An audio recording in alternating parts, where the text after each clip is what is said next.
One summer's morning, a little tailor was sitting on his table by the window. He was in good spirits and sewed with all his might. Then came a peasant woman down the street crying, "Good jams, cheap! Good jams, cheap!" This rang pleasantly in the tailor's ears. He stretched his delicate head out of the window and called, "Come up here, dear woman. Here you will get rid of your goods." The woman came up the 3 steps to the tailor with her heavy basket, and he made her unpack all the pots for him. He inspected each one, lifted it up, put his nose to it, and at length said, "The jam seems to me to be good.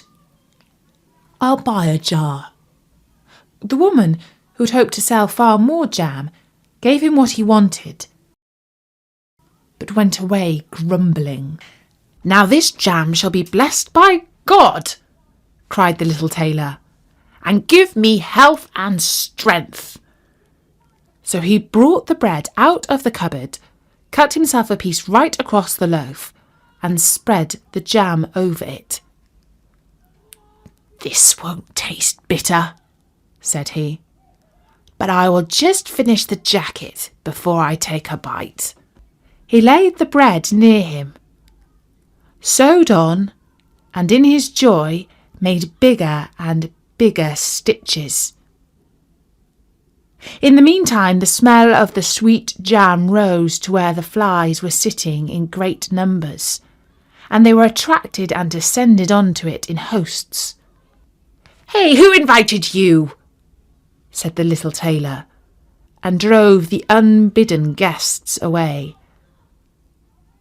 The flies, however, understood no German, and came back again in ever-increasing companies.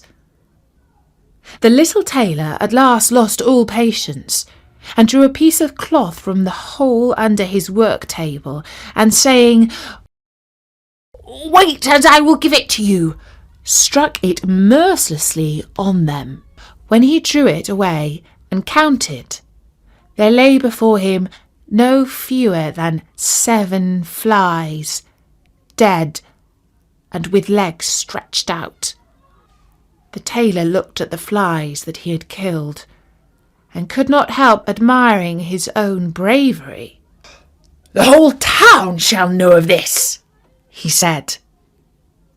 And the little tailor hastened to cut himself a belt, stitched it, and embroidered on it in large letters, "7 dead at 1 stroke." "What, the town? The whole world shall hear of this," he exclaimed, and his heart wagged with joy like a lamb's tail.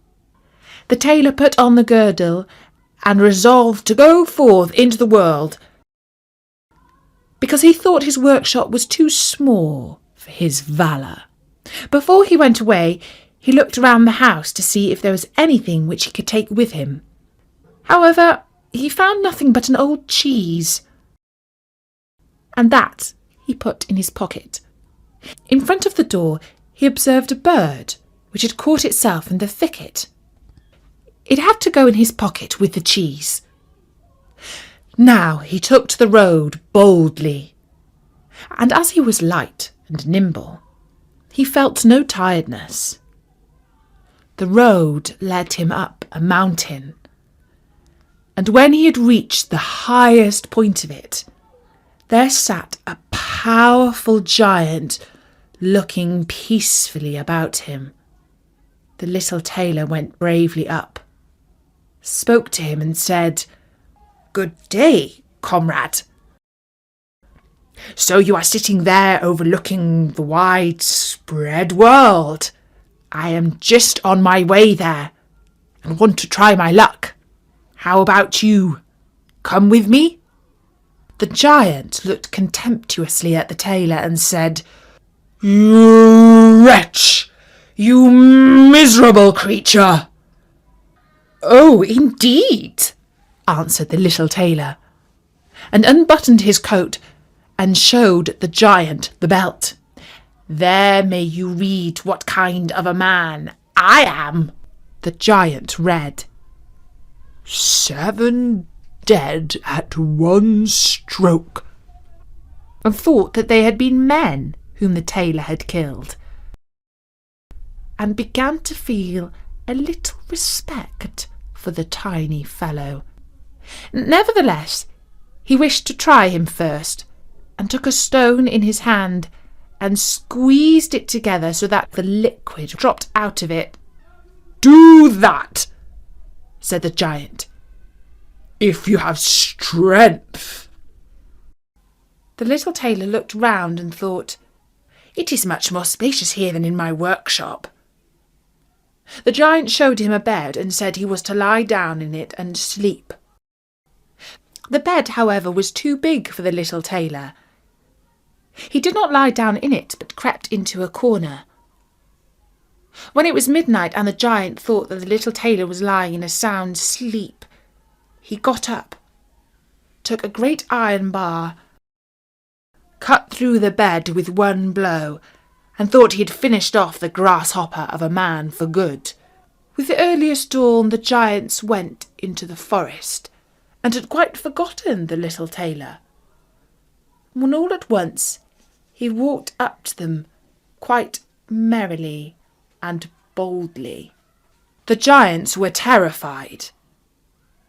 They were afraid that he would strike them all dead, and ran away in a great hurry. The little tailor went onwards, always following his pointed nose. The unicorn ran against the tree with all its strength, and struck its horn so fast in the trunk that it had not the strength enough to draw it out again, and thus it was caught. "Now I have got it," said the tailor, and came out from behind the tree and put the rope around its neck. And then with his axe he hoed the horn out of the tree, and when all was ready he laid the beast away and took it to the king. But the king was sorry that he had promised his daughter to the little man, and made another demand. Before the wedding, the tailor was to catch him a wild boar that had made great havoc in the forest. And so the tailor went into the forest, where the boar was roaming. When the boar saw the tailor, it ran on him with foaming mouth and sharp tusks, and was about to throw him to the ground. But the hero fled and sprang into a chapel, which was near, and up to the window at once, and in one bound out again. The boar ran after him, but the tailor ran outside and shut the door behind it. And then the raging beast, which was much too heavy and awkward to leap out of the window, was caught. The hero went to the king, who was now, whether he liked it or not, obliged to keep his promise, and gave his daughter and the half of his kingdom. The next morning she complained of her wrongs to her father, and begged him to help her to get rid of her husband, who was nothing else but a tailor. "I'll put a screw into that business," said the little tailor. The little tailor, who was only pretending to be asleep, began to cry out in a clear voice, "Boy, make me the jacket and patch the trousers. I smote 7 at one blow. I bought away 1 unicorn and caught a wild boar. And am I to fear those who are standing outside the room?" When these men heard the tailor speaking thus, they were overcome by a great fear, and ran as if the wild huntsman were behind them, and none of them would venture anything further against him. And so the little tailor remained a king to the end of his life. Thank you for watching this video. Please like, share and subscribe to the channel to see the latest videos. Thank you.